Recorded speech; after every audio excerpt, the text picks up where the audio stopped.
My name is Harold Stanley, and I am 82 years old. I've spent most of my life in the same brick house on the edge of Pittsburgh, where the birds still nest in the eaves, and the maple trees out front turn the brightest amber each October. This house is older than my youngest grandchild. It was built with hands that ached at night and knees that stiffened in the cold, built board by board across 4 decades of marriage. When I walk through its rooms, I can still hear the echoes of my late wife, Dorothy. Her voice humming over the sound of the washing machine, her laugh from the kitchen when something burned and she tried to blame the oven. She passed away 7 years ago in the dead of winter. One morning when the air was so still, I remember thinking even the world had paused to acknowledge the end of something sacred. They said it was her heart. It had simply stopped, as if it too had finally grown tired. Since then, the silence in this house has settled like dust, quiet and persistent. I do what I can. I tend the backyard garden she loved so much, though the roses haven't bloomed properly since she left. I cook simple meals, mostly boiled potatoes and vegetables, and I still sit at the head of the dining table facing the empty chair where Dorothy used to be. My son Tom says I should move out. He says the house is too much for someone my age, that I should consider assisted living, which he says like it's a mercy, not a sentence. He's a financial planner or wealth architect, as his business card boasts, which I find both pompous and vaguely ridiculous. I understand his concern on the surface. I limp when I walk now. The stairs tire me. I forget where I leave my reading glasses sometimes, but my mind is clear. My heart still aches in precise, familiar rhythms. I still write checks. I still remember the year we refinanced the mortgage and the name of the clerk who helped us. I am not, as Tom sometimes seems to suggest, a dying houseplant that needs to be relocated to a sunny windowsill.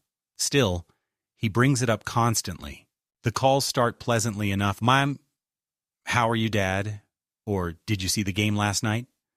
But always end with some variation of, it's time to let the house go. It's not practical anymore.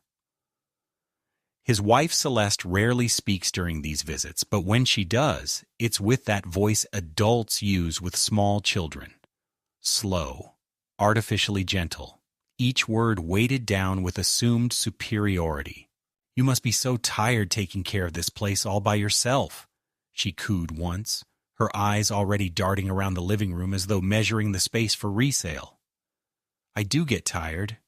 Yes, but it is the kind of tired that comes from memory, from grief, from the steady weight of days.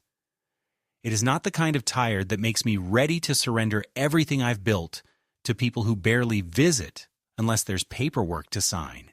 I see them, Tom, Celeste, my 2 grandkids, maybe twice a year now. Usually Thanksgiving and one summer weekend if someone remembers. They sit stiffly on the same couch Dorothy once stretched across during rainy afternoons.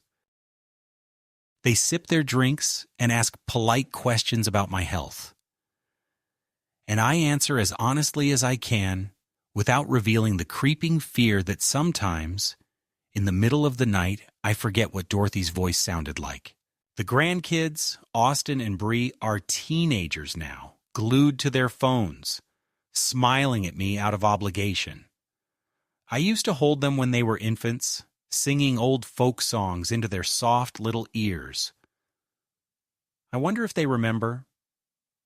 I wonder if they care. Lately, Tom has grown more insistent. A few months ago, he came over with a man in a blazer who looked around my home like he was already picturing it gutted and staged for an open house. He's just here to help us assess options, Tom said, but I could see the truth. They see the house as dead capital, a forgotten corner of their future inheritance. I see it as the only place that still carries the full weight of who I am. The back porch where I read books to Dorothy in the summers. The kitchen counter she chipped trying to open a wine bottle without a corkscrew. The tiny crack in the hallway wall from when I tried to hang her favorite painting without using the stud. These aren't flaws, they're footprints.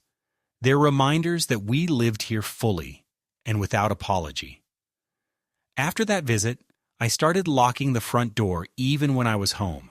I started keeping copies of all my documents in a locked cabinet and writing down phone calls in a little red notebook.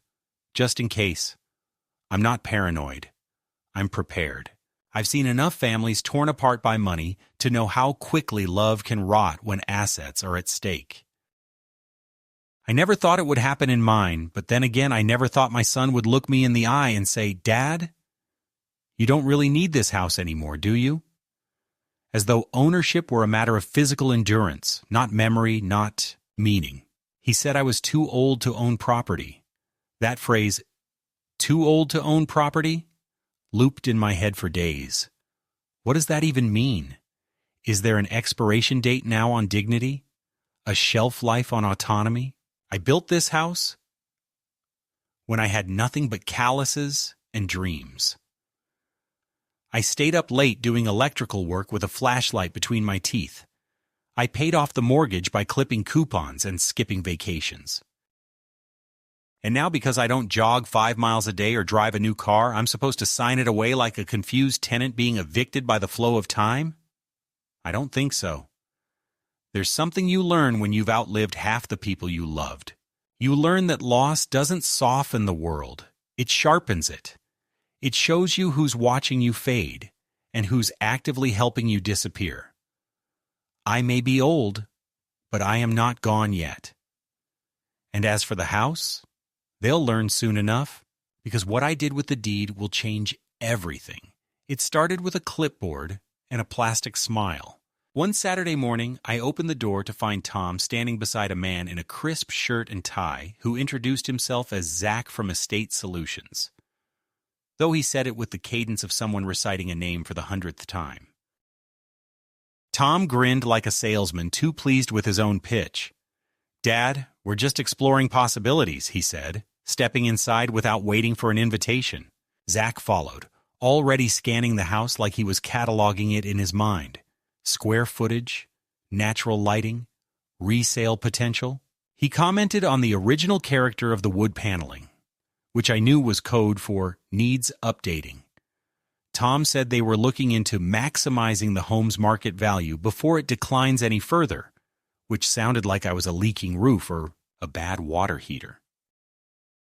I stood in the middle of the living room, hands in my pockets, trying not to show how hard my heart was pounding. They walked through the house together, as if I weren't there, making notes on a clipboard, speaking in hushed tones that barely masked their excitement. I caught snippets, great layout, flip potential, hot market, and Tom nodding like this had all been settled. I didn't say much. I couldn't. I was afraid that if I opened my mouth, what would come out wouldn't be words, but a howl of betrayal. Tom had mentioned selling the house before, but never like this. Never with some broker already measuring the walls. At one point, Zach asked me, almost casually, if I'd ever considered moving to a senior community. "Some of them have amazing social programs these days, Mr. Stanley. Movie nights, shared dinners. You might really enjoy it." He smiled as if he had just handed me a gift. I said nothing. I just looked at him, and something in my stare must have registered because he quickly excused himself to check the basement layout. When Tom and I were alone again, he finally got to the point. He sat across from me at the kitchen table, the same table where he used to eat peanut butter sandwiches after school, and tell me about his spelling tests. His voice was calm, rehearsed. "Dad, you know we're only thinking about what's best for you. You're in this house alone. It's too much. It's not safe. What if you fall?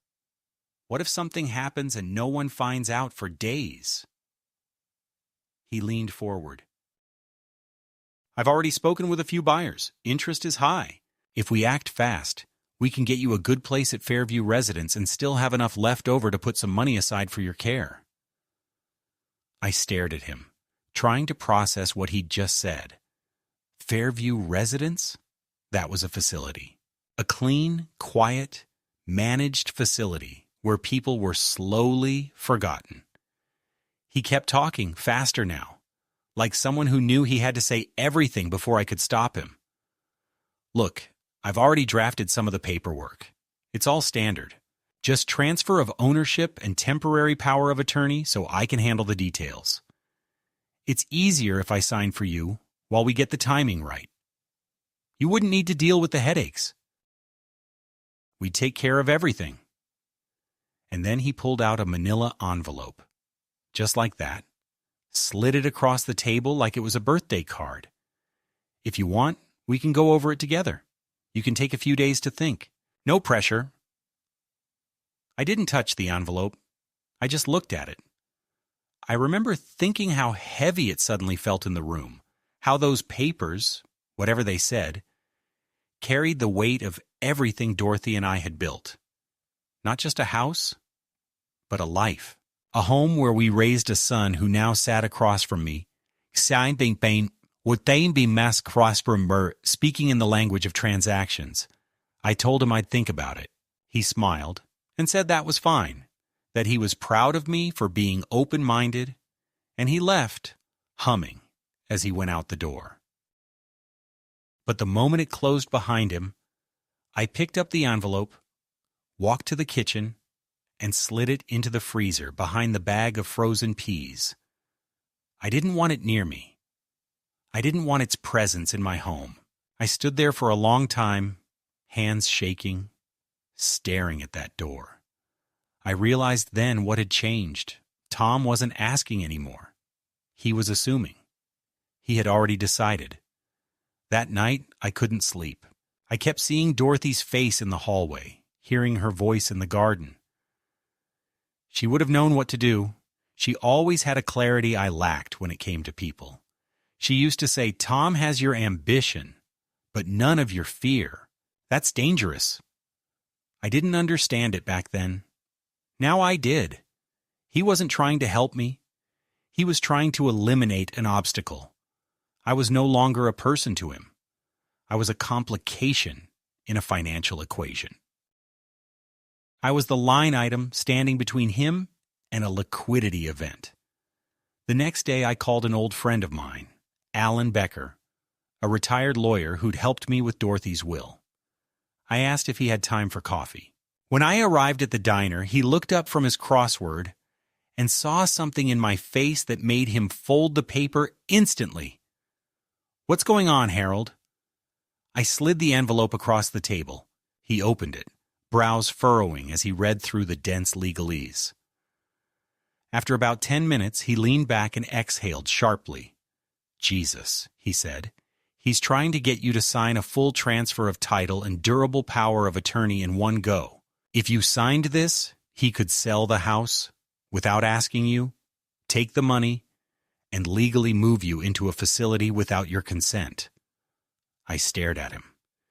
And you'd have no legal recourse, he added, because you'd have signed it all away. I felt something rupture inside me. Not pain, not sadness. Something colder. A severing. What can I do? I asked. Alan looked at me for a long moment. First, don't sign a damn thing. Second, you need to put some protections in place. Have you considered creating a trust? One that holds the house in your name with specific terms of transfer after your death? I shook my head. Let's do that, he said, pulling out a pen. And Harold, don't tell Tom a thing. Let him keep thinking you're the old man who doesn't read the fine print. That was the moment everything shifted. I went from being the prey to preparing my defense. I would protect what was mine. Not out of spite, not out of vengeance, but out of principle. I wasn't going to let my son sell off my life like used furniture. I wasn't going to let him turn the last chapter of my story into a transaction. He thought he could corner me with legal documents and soft threats. He didn't realize that old doesn't mean powerless. It means patient. And patient men, when pushed, can become precise. I went home that afternoon and pulled the envelope from the freezer. I set it on fire in the backyard grill, watched it curl into ash, and felt something almost like peace settle in my chest. Tom thought I was too old to own property, but he'd soon find out that I was still sharp enough to rewrite the ending. And when the time came, it wouldn't be me signing papers in confusion. It would be him, staring at a deed he didn't know I'd changed. For the next few weeks, I played the role Tom expected of me. I answered his phone calls with polite confusion, allowed him to remind me of doctor's appointments I'd never missed, listened patiently while he repeated anecdotes about my forgetfulness as if they were family lore instead of fabrications. I let him believe he was managing me, guiding me gently toward what he imagined was a merciful conclusion: the sale of the house, the signing over of assets, the orderly surrender of autonomy. But while he was talking, I was listening. While he was assuming, I was watching. There is a certain power in being underestimated. It's something you earn slowly, painfully, over decades, until even your own children believe you've gone soft. What they don't see is the clarity that creeps in once you're no longer distracted by ambition or approval. You begin to notice things they assume you won't. Glances exchanged, slips of the tongue, documents left just long enough on the table to be read. One afternoon, he stopped by unexpectedly, said he had something to run by me real quick. He sat at the kitchen table with his laptop open, clicking and typing in that impatient way of his, and then he turned the screen toward me. "I've drafted a simplified version," he said. "No rush. Just want you to take a look." It was another legal document, this one more polished, more sterile. I scanned the opening lines and saw the words "relinquished title" and "irrevocable authorization." He kept talking as I read, explaining that he'd spoken to a notary who could come by just to get things rolling. I nodded, handed the laptop back without a word, and asked if he wanted coffee. He declined, said he had a meeting in 20 minutes, and left with a smile on his face, as if he'd just sealed a deal. The moment the door closed, I sat down at the table and let the silence expand until it filled every room. This wasn't concern. This wasn't love cloaked in efficiency. This was maneuvering. My son, my own blood, was trying to take something from me, not because he needed it, but because he believed I had lost the right to keep it. I called Alan the next day and told him it was time. We met at his office, more a converted sunroom in the back of his house, with file cabinets that smelled of dust and leather. He showed me the paperwork for the living trust he'd prepared, a binding document that placed the house in a protective structure with specific conditions. I retained lifetime residence and control, and no sale or transfer could occur without my explicit consent even after my death. I added a clause that stated any attempt to coerce, manipulate, or fraudulently obtain control of the property would trigger a legal freeze. Alan nodded as I signed, his mouth pressed into a thin line. "You sure you want to do this, Harold?" he asked. I looked at him. "I'm sure." And I was.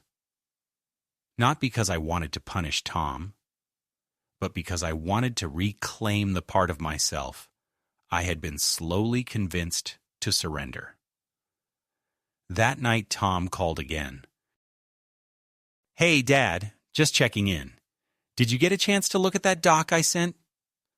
I told him I was still thinking about it, that I'd been a little tired. He softened his tone immediately, the way someone does when they think they're speaking to a fading mind. "That's okay, no rush. I'll swing by this weekend, maybe bring Celeste. We can go through it together, page by page." I said that would be nice. He laughed and said, "You're the best, Dad. Love you." And I hung up without replying. On Saturday, they arrived just after noon. Celeste wore that tight-lipped expression. She always had when she was trying to be gracious. Tom came in with his laptop again, confident, already unfolding it on the table like a ritual. "Let's just review this," he said, pulling up the document. "We made a few adjustments, simplified the language." I watched them perform the choreography of manipulation, Celeste smiling when she thought I was confused, Tom pausing every few lines to explain things he barely understood himself. I let them talk. I even nodded a few times, made notes in the margin with a dull pencil. Then, very calmly, I pushed the papers aside and said, "Actually, I have something to show you." I got up, went to the drawer, and returned with a single page, a notarized summary of the trust. I slid it across the table. For a few seconds, neither of them moved. Then Tom picked it up and read it quickly, his mouth tightening as he reached the signature line. "What is this?" he asked, though he already knew. "It's the new deed," I said. "The house is no longer in my name. It's in a trust. I control it fully until my death, and after that, it doesn't go to you. It goes to an endowment." Celeste was the first to react. "An endowment?" she said, her voice rising. "You're giving it away? To strangers?" Tom stood up, the chair scraping loudly against the floor. "What the hell is this, Dad? You're cutting us out? After everything we've done for you?" I looked at him, and I felt something between sorrow and serenity. "Everything you've done for me?" I asked quietly. "Like trying to trick me into signing away my house? Like assuming I'm too stupid to know what a power of attorney does?" He didn't deny it. He just stood there, fuming, his hands clenched. Celeste reached for his arm, tried to calm him, but he pulled away. "You're senile," he said. "You don't even know what you're doing. This is elder abuse. Against yourself."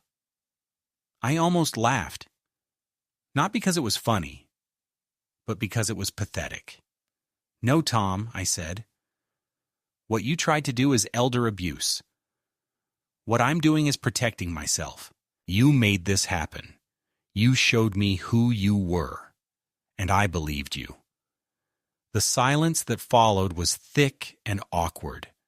They left soon after, Tom muttering that he'd see me in court, Celeste avoiding my gaze. As the door closed behind them, I felt a stillness settle over the house. Not the lonely kind, but the resolute kind. The kind that comes after a storm. For the first time in years, I felt awake. Not like an old man waiting for the inevitable, but like someone who had found the will to resist the quiet erasure that so often comes with age. The game had changed. They'd tried to write me out, but I had rewritten the script. They thought I'd go quietly, but I still had a voice, and they were going to hear it. The day the letter arrived was the first time I truly understood just how far Tom was willing to go. I had been pruning the hedges in the front yard, something Dorothy always insisted gave the house a face worth coming home to, when I noticed the envelope sticking out from the mailbox. Thick, official-looking, with a return address I didn't recognize. It wasn't from a bank or a friend or a charity. It was from the county court, and my name was printed in full across the front in that cold, mechanical font that always seems to mean bad news. I took it inside, washed the dirt from my hands, and opened it at the kitchen table with the same uneasy care one might use to uncover a wound. The language was clinical, almost brutal in its detachment. A petition for guardianship, citing diminished cognitive faculties, potential self-harm, and inability to manage financial affairs. The petitioner, Thomas Stanley, my son. He had actually done it. He had filed to have me declared legally incompetent. At first I thought I was misunderstanding. I reread the letter twice, then a third time, each pass confirming what I desperately didn't want to believe. My own son had gone to court behind my back and presented a case that I was mentally unfit to care for myself, that I posed a risk to my own well-being, and that, as such, he should be granted full authority over my personal and financial decisions. I'd expected pushback after I created the trust, maybe some threats or harsh words. I'd not expected a formal assault on my personhood. It wasn't just about the house anymore. It was about erasing my voice, turning me into a ward of someone who had already decided I was disposable. I sat there at the table for a long time, the sun shifting across the floor in long, creeping shadows. And I remembered when I used to carry Tom on my shoulders through the park, his laughter spilling over me like sunlight, his little hands tangled in my hair. How do you reconcile that boy with the man who would stand in front of a judge and declare you unfit to live? I called Alan immediately. He answered on the first ring, and I didn't even say hello. I just read him the first paragraph of the letter. He listened silently, then said, in that steady voice of his, "We'll fight this, Harold. But you have to be ready. He's playing hardball now." That afternoon, I went to his office, and we started gathering everything we needed: medical records, tax filings, witness statements, notarized documents, all the mundane proof of competence that no man should ever have to, compiled just to affirm that he is still human. Alan arranged for an independent psychological assessment, and I sat through it like a man on trial for his own sanity. I answered every question, repeated every pattern, completed every test, not with nervousness, but with rage, burning beneath my composure. I wasn't going to give them a single crack to exploit. A week later, I received another envelope. This one from Tom's attorney. Enclosed was a settlement offer, proposing that I voluntarily transfer financial authority to Tom in exchange for a comfortable transition to assisted living and a modest monthly allowance. They framed it as a kindness, a compromise, to avoid further legal action. I read the letter once, then shredded it slowly, feeding it through the machine like it was a sacrificial offering to the part of me that used to want reconciliation. I knew now there was no such possibility. The son I loved was gone, and in his place stood a man so obsessed with control and inheritance that he would attempt to legally orphan his own father while he was still breathing.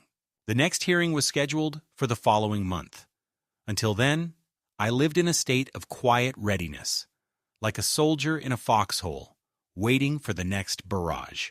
I still watered the garden, still read my paper, still wrote letters to my late wife, but everything was tinted now with the knowledge that I was being hunted. Every phone call felt suspect. Every knock at the door made my pulse spike. I began to record conversations. I backed up every document. I reviewed the trust paperwork so many times I could recite it from memory. I even created a second will, one that clearly and unequivocally disinherited Tom and anyone acting on his behalf. I gave a copy to Alan and another to a safe deposit box under my sole name. I was methodical, exacting, relentless. I had spent a life building something worth protecting. I wasn't about to let it be dismantled by someone who believed that age equals obsolescence. One evening I got a call from Celeste. Her voice was strained, brittle around the edges. She said Tom wasn't sleeping, that he was worried about me, that maybe we could all sit down and come to an understanding. I asked her very calmly if she had read the court documents he filed. She hesitated, then said quietly, "He just wants what's best for everyone." I thanked her and hung up. There was nothing left to say. That night, I stood on the porch with a cup of tea and looked out at the street where my neighbor's porch lights flickered on, one by one. For the first time in a long time, I didn't feel afraid. I felt resolved. This was the midpoint. The war had begun, but I was still standing, and I wasn't going anywhere. In the weeks leading up to the court hearing, the nature of the conflict changed in a way I hadn't expected. It stopped being just a legal battle over guardianship and control. It became something more corrosive, more insidious, a psychological campaign designed to grind me down, to isolate me from every fragment of stability I had left. Phone calls from old friends started dwindling, and when I did speak to someone I'd known for years, there was an odd hesitation in their voices, a subtle shift in tone that made it clear something had been said behind my back. One neighbor, a kind widow named June, who used to bring me banana bread on Sundays, stopped waving to me altogether. When I ran into her at the grocery store and asked how she was, she gave a polite but nervous smile and muttered something about being late for a lunch before quickly walking away. I didn't need to guess what was happening. Tom was talking, or more precisely, spinning. It became clear that my son wasn't content with trying to remove my autonomy through legal means.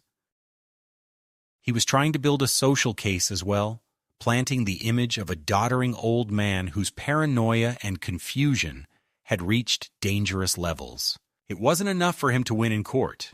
He wanted the world to see him as the caring, responsible son burdened with a father unraveling at the seams. I heard from a church acquaintance that Tom had spoken with the pastor, framing the situation as a heartbreaking decline and asking for prayers. I heard from an old colleague that Tom had stopped by the office where I used to volunteer, gently suggesting I might not be up for community responsibilities anymore. It was a slow erosion of credibility, engineered to disarm any support I might have had left. And yet, I refused to flinch. I kept every receipt, recorded every suspicious conversation, and continued attending my appointments with an alertness so precise it frightened even me.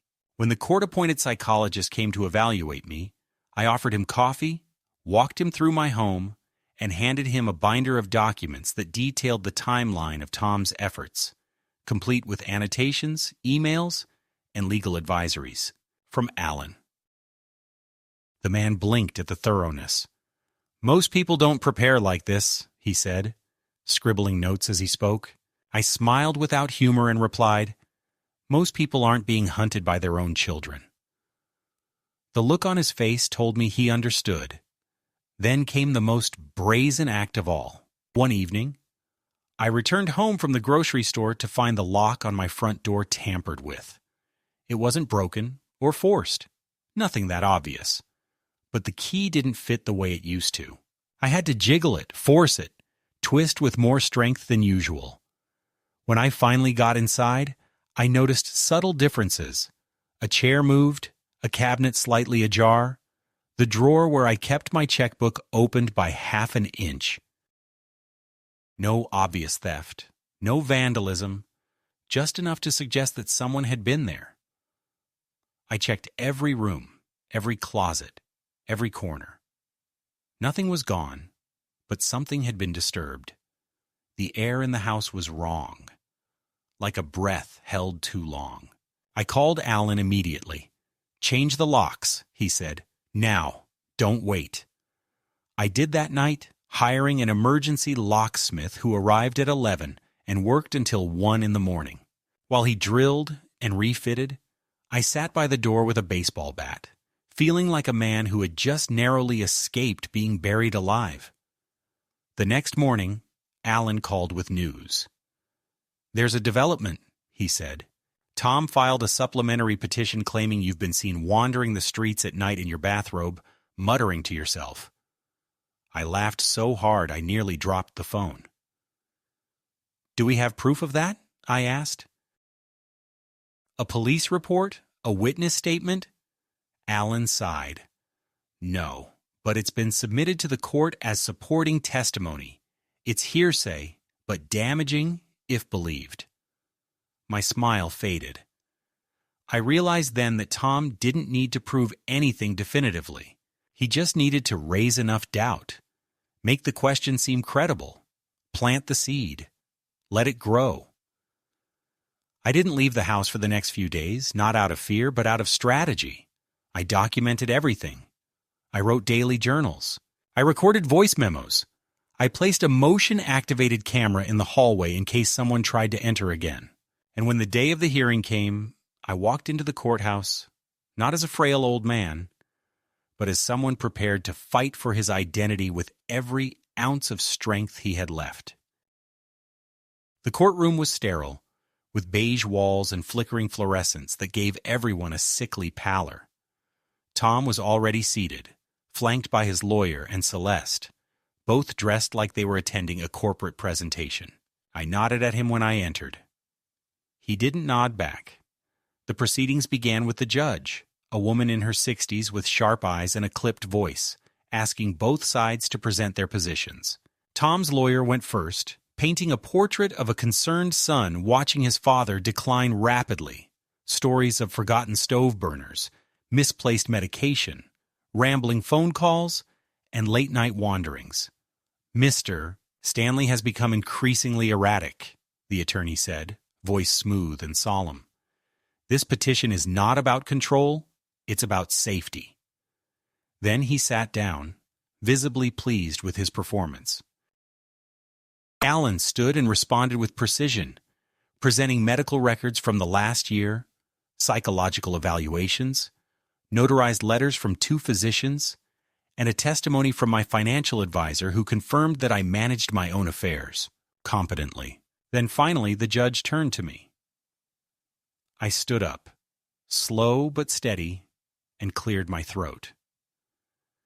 Your Honor, I said, my son believes that age is a diagnosis, that getting old means surrendering choice, but age is not incompetence. Age is accumulation of knowledge, of caution, of memory. Yes, I forget things. So do young people. Yes, I move slowly. So does anyone with enough time behind them. But I am not broken. I am not a ward. I am a man who has lived, who has worked, who has loved, and I will not be dismissed while I am still standing. The room was silent. Even Tom looked momentarily stunned. The judge asked a few questions. I answered clearly, confidently.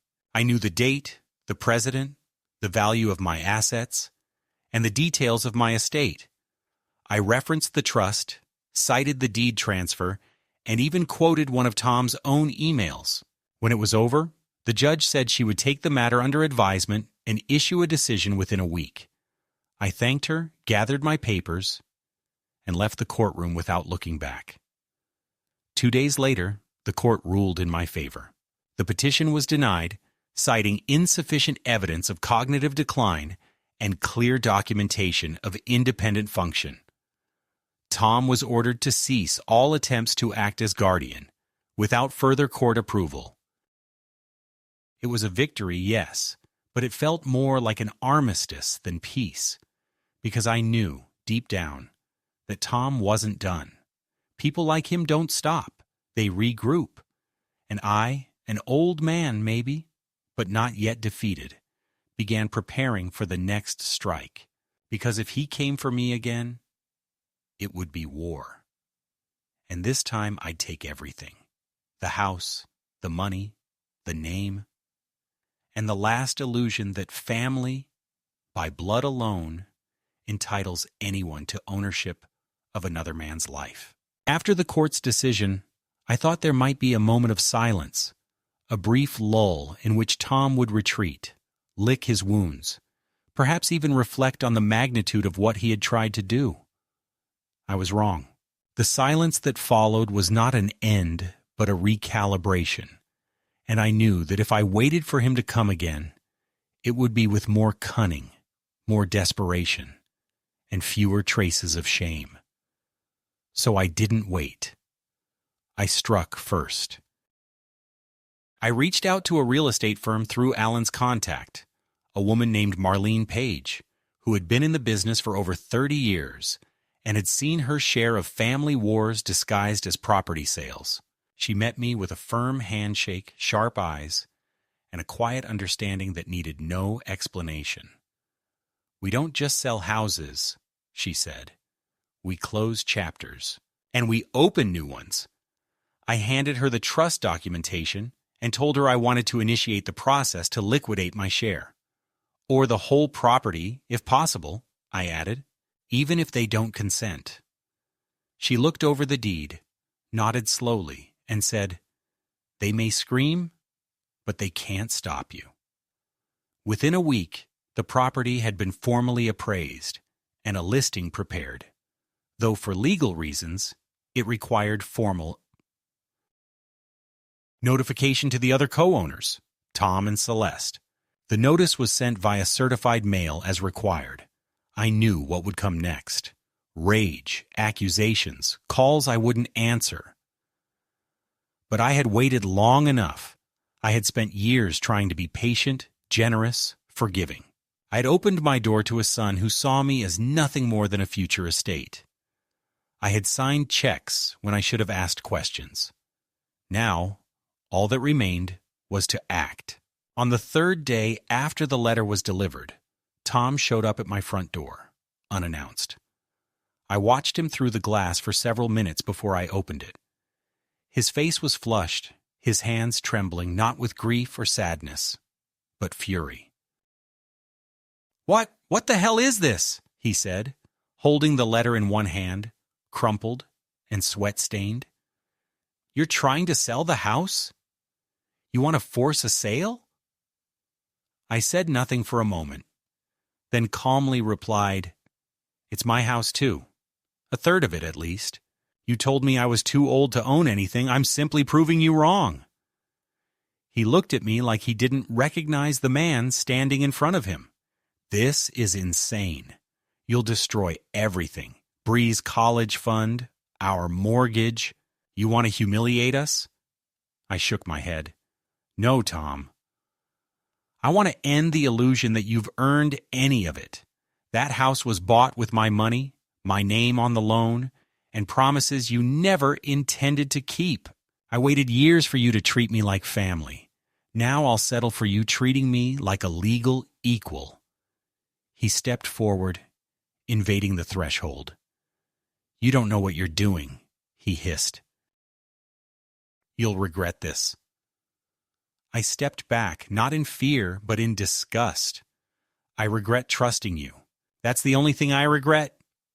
Then I closed the door slowly, gently, not with the force of anger, but the finality of a man who no longer considered what stood outside to be his concern. The next day, his lawyer called Marlene, trying to threaten, then delay, then plead. She referred him to the documents, the trust, the court's ruling. 2 weeks later, they still hadn't responded with consent, so Marlene initiated legal proceedings for a forced partition and sale. I knew it would take time, but that time was mine now. In the meantime, I moved forward with another step in the plan I'd quietly nurtured for months. I petitioned the DMV for ownership transfer of the red SUV Tom had parked in my garage for over a year and hadn't moved. On paper, I was still co-owner. In practice, it was abandoned property on my land. After filing the right forms and waiting out the 30-day period, the car was legally mine. I sold it to a used dealer for a fair price and deposited the check into my personal account. The total was almost $40,000. Not bad for something Tom had probably forgotten even existed. A week later, I walked into the bank and formally closed the joint account Tom and I had opened years ago, originally set up to cover emergencies, and now long misused by him to siphon money with quiet entitlement. The account held $27,000, all accumulated, from deposits I had made month after month without a single thank you. I transferred the entire balance to my private account and signed the necessary forms. The banker looked at me and said, "Mr. Stanley, are you sure you want to do this? Once it's closed, you can't reopen it." I looked her in the eye and said, "That chapter's already closed? Now I'm just making it official?" But the true climax came when Marlene called me to say she had found a buyer for the house, an eager one, who offered above the estimated market value, and who was willing to proceed even with the partition lawsuit, still pending. They want to close within 45 days, she said. We can push forward unless your son files an injunction. I told her to proceed. The next day, Tom's lawyer tried exactly that, filing a last-minute claim that I was mentally unfit to sell property. It was a desperate echo of the guardianship petition, already ruled on and dismissed. Marlene sent the judge the previous ruling, the psychological evaluations, and a transcript from the earlier hearing. The judge denied the injunction within hours. And that was the moment it all broke open. Tom called me. For the first time in weeks, his voice wasn't angry, it was desperate. "Dad, please," he said. "We can fix this. Just stop the sale. Give us a chance. Don't ruin everything." I listened, silent. Then I asked, "What exactly am I ruining, Tom? The house you tried to steal? The life you tried to erase? You're lucky I'm only taking what's mine. Because if I took what I deserved, there'd be nothing left for you." The line went quiet. And then he said, "You're going to die alone, you know. You'll sit in that house and rot, and no one will come." I almost smiled. "That's what you never understood," I replied. "I've been alone since the day your mother died. You just made it real." I hung up, walked to the kitchen, poured myself a cup of tea, and sat by the window. Outside, the evening light spilled over the street, warm and golden. I had done what needed to be done. I had stood up when they expected me to fold. And now, no matter what came next, I would face it on my terms. Because they had tried to write me off, tried to bury me alive under a mountain of paperwork and polite lies. But I had dug myself out. I had reclaimed my name, my property, my voice. And if that made me the villain in their story, so be it. I would rather be the villain with dignity than the father who was quietly erased. The house would sell. The money would be mine. And Tom would learn that age may dull the body, but it sharpens the soul. And I, Harold Stanley, was not done yet. The house sold in late spring, during one of those strange weeks when Pittsburgh forgets it's a gray city, and the sun spreads itself wide across every roof and window pane like a second chance. Marlene called to confirm the transfer had gone through and the funds were safely in my account. I thanked her, not with the exhilaration she might have expected, but with the quiet gratitude of a man who has finally turned the last page of a long, painful chapter.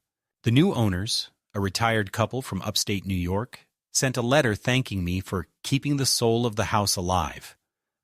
I didn't reply. The house didn't belong to me anymore, and neither did the memories inside it. I had taken what I could carry, and the rest I left behind like shed skin. I moved into a modest apartment on the other side of town.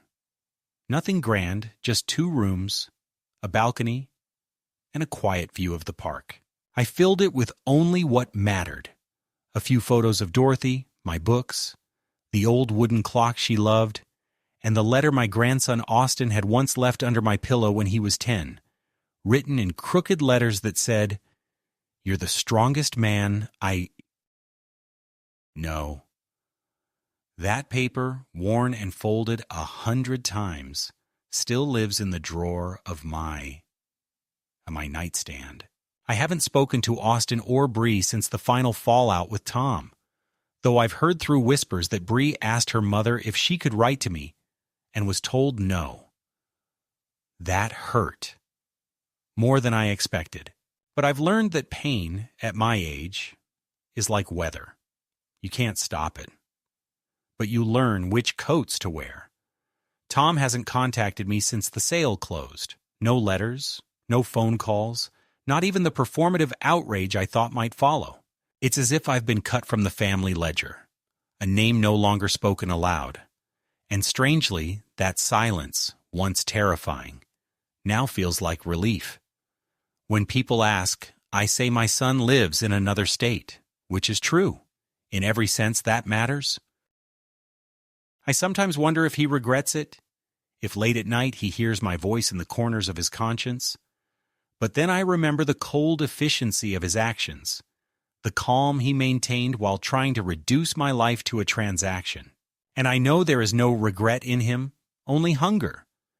You don't negotiate with hunger. You starve it. With the proceeds from the house, I did something unexpected.